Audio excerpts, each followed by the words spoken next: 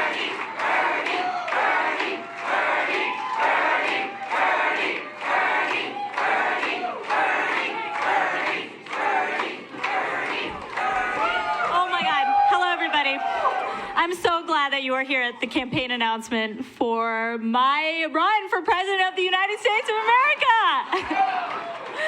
Just kidding. Okay, you're going to hear a little bit more from me, and then I am going to bring Senator Bernie Sanders out as soon as possible. But wasn't she amazing? Congresswoman Rashida Tlaib. Oh my God. She brings me to tears every time I hear her speak. You know, it's almost funny to me that I'm here with you all at a presidential rally today because I never really liked politics. I would turn on CNN and every day it would be tall guys in fancy suits and slick back hair in DC spinning their spin. And I felt like it was the opposite of everything about me. Curly hair, brown, child of immigrants. And I never believed that politics was for me. Has anybody felt like that before? That's right. In fact, so much so that in the second grade, I ended up voting for George Bush just because I really liked his name. But you know, as I got older, I was worried about climate change, and I discovered the intersections of the climate crisis with racism and economic exploitation. And I realized that in order to survive this crisis, we need nothing less than a once-in-a-century upheaval of our political and economic institutions. And that's when I heard about Bernie Sanders for the first time. I saw him on national television in front of millions of people thundering about the fossil fuel billionaires and their corrupting influence on our government. When asked what the greatest geopolitical threat of our generation was, he answered climate change. And I was shook. Like, here was a guy running for president of the United States who had the courage to say everything that we were thinking about the fossil fuel industry where others had failed. Who had the courage to call the climate crisis what it was, an existential and urgent threat. And he was ridiculed by pundits and DC elites, and while they were mocking him, what they failed to realize was that Bernie Sanders was, in his campaign run in 2016, emboldening an entire generation of young people to believe in electoral politics for the first time.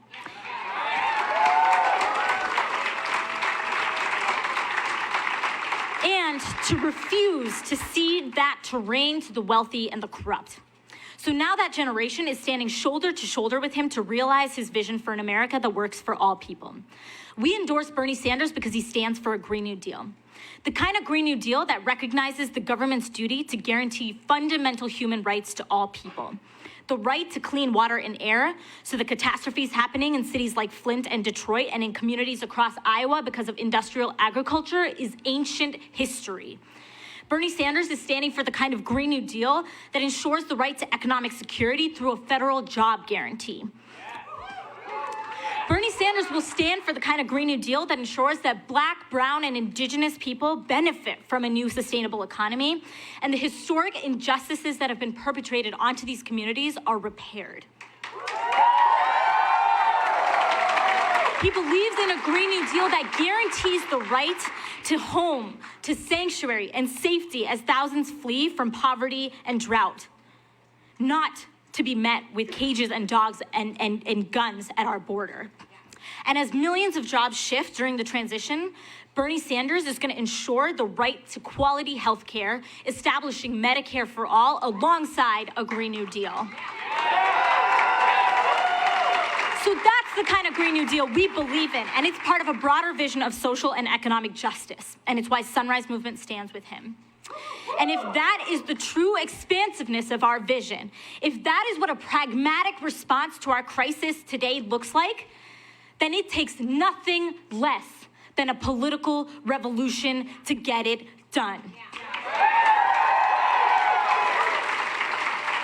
So that's enough for me.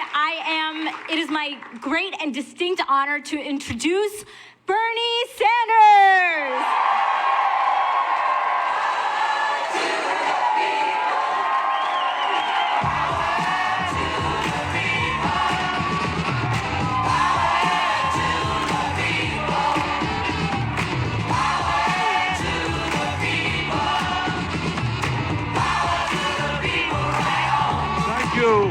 Iowa City, thank you.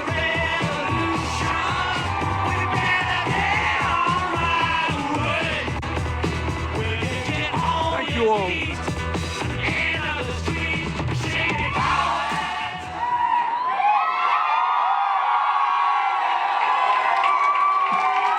Let me thank all of you for coming out for a discussion on one of the great crises facing not only our country, but the entire world. And I want to thank River Glen for being here today for their music. I want to thank Margot Neal for her remarks. And I want to thank Farshini for her incredible work with Sunrise and her remarks. Representative Khanna for all the great work that he is doing. And Representative Rashida Tlaib for all the great work she is doing.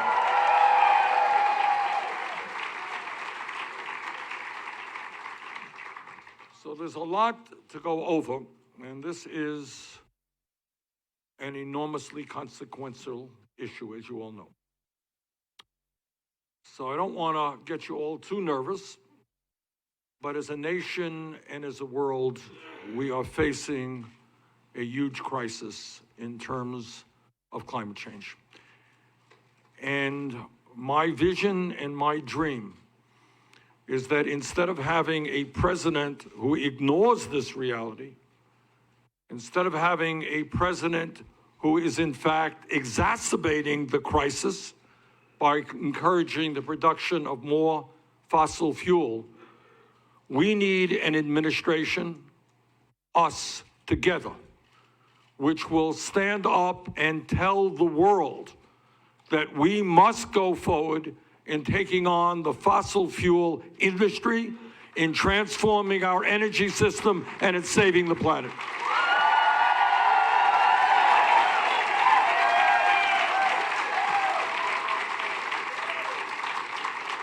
And I want to express my very deep gratitude to the Sunrise Movement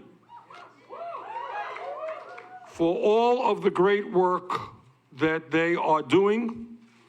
And by the way, for the great work that young people all over the world are doing.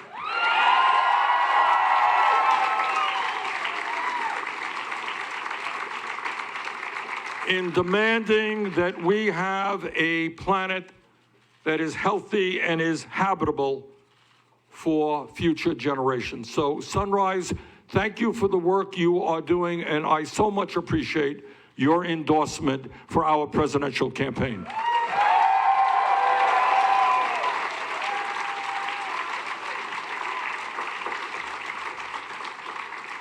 Working together, we are going to do something that is very radical. We're going to listen to the scientists.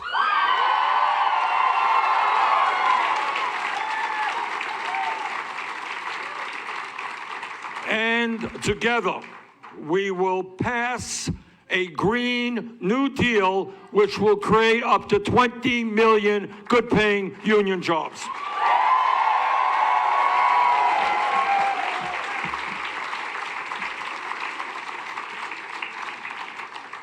What the Sunrise Movement understands and what our campaign understands is if we do not get our act together with a fierce sense of urgency, and let me underline fierce sense of urgency, we will see in coming years more floods, more drought, more devastating wildfires, more famine, more rising sea levels, more ocean acidification, more extreme weather disturbances, more disease, more human suffering. What the scientific community is telling us now, and this is what should get everybody, not only in our country, but in the world, very nervous, is they are telling us that they have underestimated the severity and the speed in which climate change is wreaking havoc here in the United States and around the world. But you don't have to be a scientist to understand what is happening in America and around the world. You can see it with your own eyes, and what is really scary is, as all of you know, climatologists look at climate through a lens of hundreds of thousands and millions of years. And they detect the slight changes that take place over huge periods of time. And we are actually in our own lifetimes, with our own eyes, seeing the changes that are taking place. Now, I don't know whether we applaud that or not, but it is a scary reality. You turn on the TV today, and you see what is happening in the beautiful continent of Australia. Australia is on fire.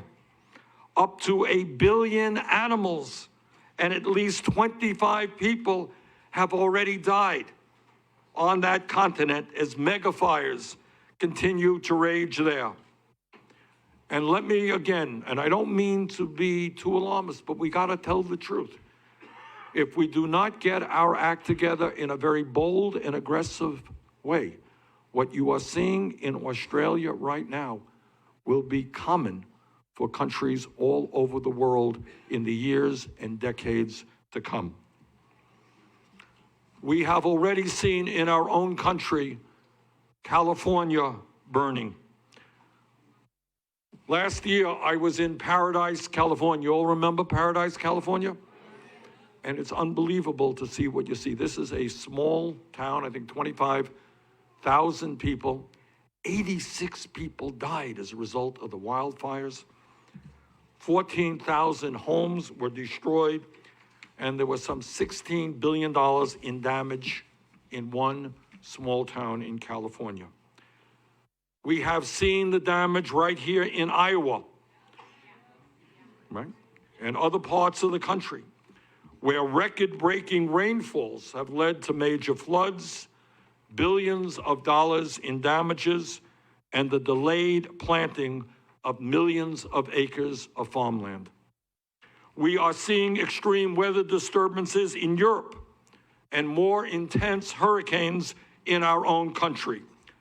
Over the past 20 years, not a long period of time, the top 10 natural disasters in the U.S., including Hurricanes Katrina, Harvey, Maria, and Sandy, have caused over $660 billion in damages and resulted in over 5,500 deaths as our oceans become warmer, warmer, and warmer.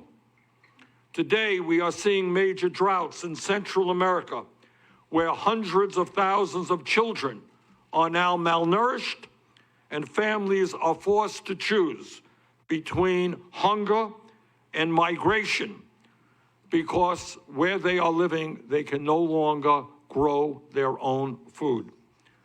We are seeing rising sea levels, and what the scientists tell us, if we do not get our act together right here in the United States, great American cities like Miami, like Charleston, South Carolina, like New Orleans, like New York City, could be partially or completely underwater by the end of the century.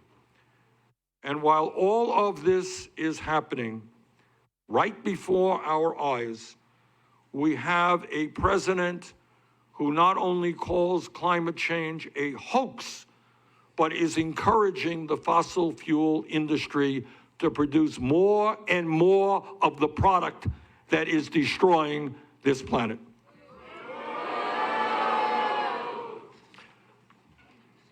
When we talk about those people who deny the reality of climate change, it is really, and I say this not as a candidate for president, just as a human being.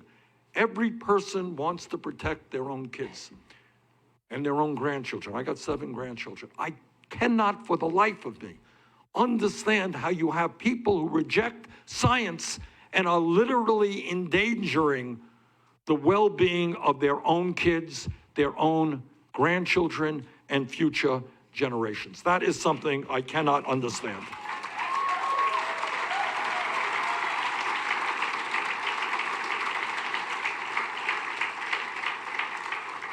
If we do not get our act together, the impacts of climate change will lead eventually to the deaths of over 1 million people a year throughout the world. If we do not get our act together, the impacts of climate change will throw over 100 million people around the world into extreme poverty. If we do not get our act together, the World Bank has told us that the effects of climate change could result in the mass migration and displacement of more than 140 million people throughout the world. And the United Nations has also told us that we're looking at the possibility of over 100 million climate refugees, people who can no longer live in their communities because they cannot grow the crops they need or find drinking water. And let me be as clear as I can be.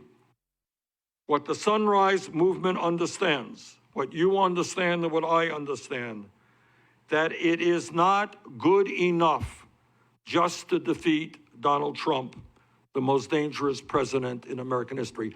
That goes without saying. But that is not enough. So anyone tells you that, hey, we got to beat Trump, okay, but then we go back to where we were, not good enough.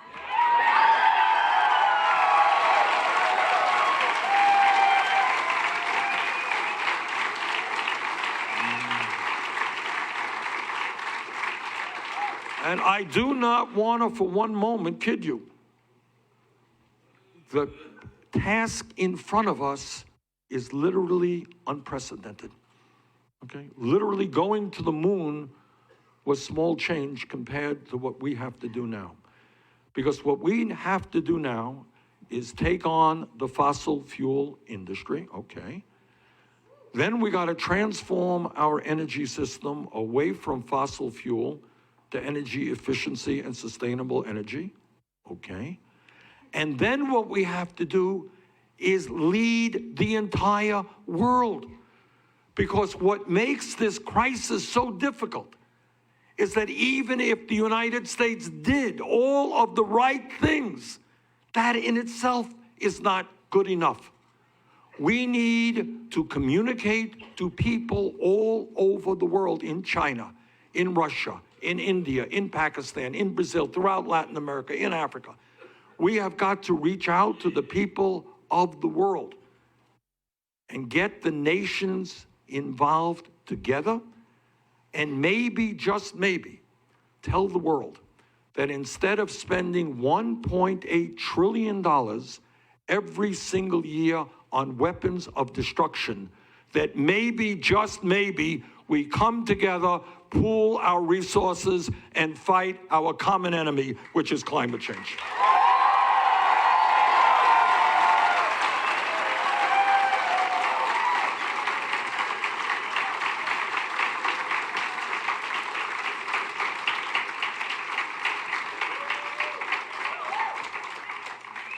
And what the Green New Deal is about, people tell me, they say, Bernie, your climate change proposal is expensive, it's radical.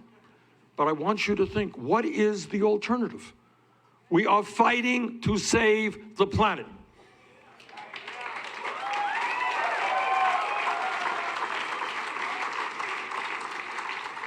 So what the Green New Deal is about is not complicated.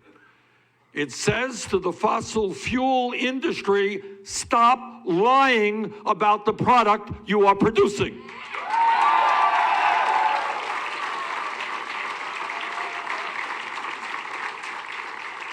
And it says to the people of our country that the time is now to transform our energy system away from fossil fuel to energy efficiency. Now that means we retrofit older buildings throughout this country and create a huge amount of work in doing that, and we save people money on their fuel bills.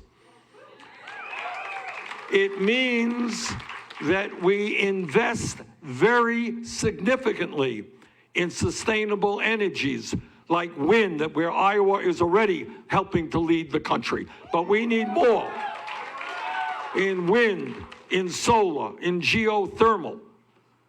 It means that we invest in research and technology to come up with new ideas as to how we can create sustainable energy and save energy. It means that we have to transform our fossil fuel dependent transportation system. It means that we have to rethink agriculture in America.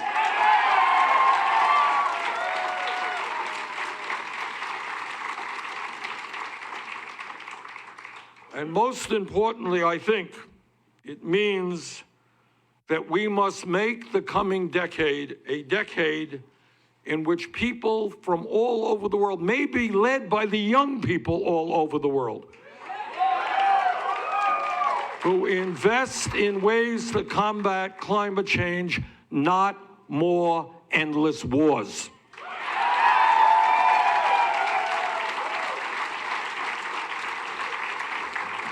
But let me tell you the political reality that we face right here in this country. And it's the same thing with healthcare, it's the same thing with prescription drugs, and it's certainly the same thing with energy. In the last decade alone, the fossil fuel industry has spent more than $700 million on campaign contributions and over $1.5 billion on lobbying to get politicians in Washington to do their bidding and to cast doubts on climate change. But what the Sunrise Movement understands, and what all of us understand, is that we cannot and we will not allow the greed and corruption of fossil fuel billionaires to destroy our planet and our kids' future for 1 second longer.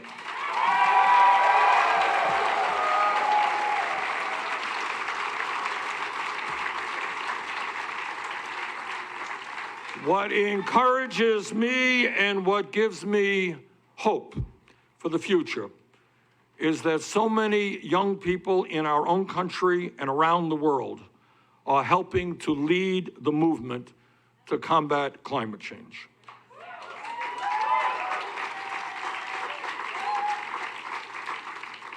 So let me conclude by telling you that if anyone tells you that climate change is not real, it's not just that they're lying to you, it's not just that they're rejecting science.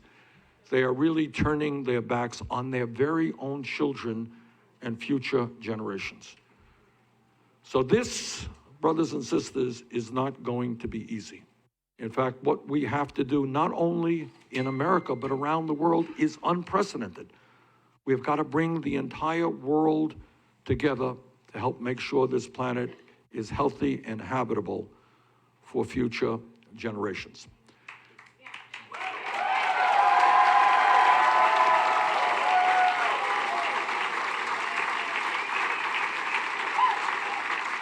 So what I want to say to you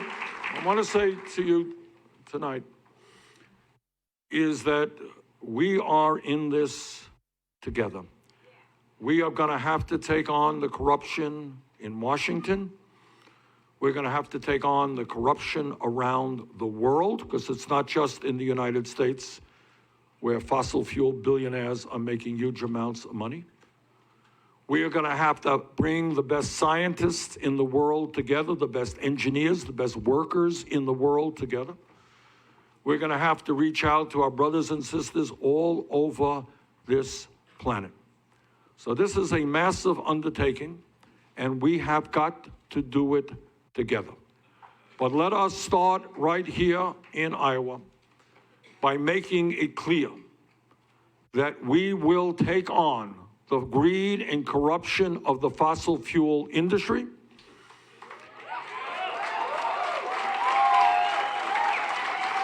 That we will hold accountable those people in the industry who are lying to the American people.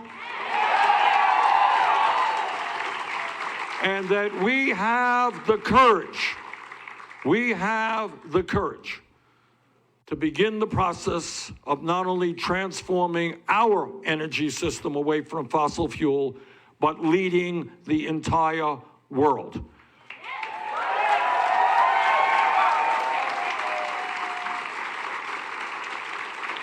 Brothers and sisters, on this issue, failure is not an option. Thank you all very much.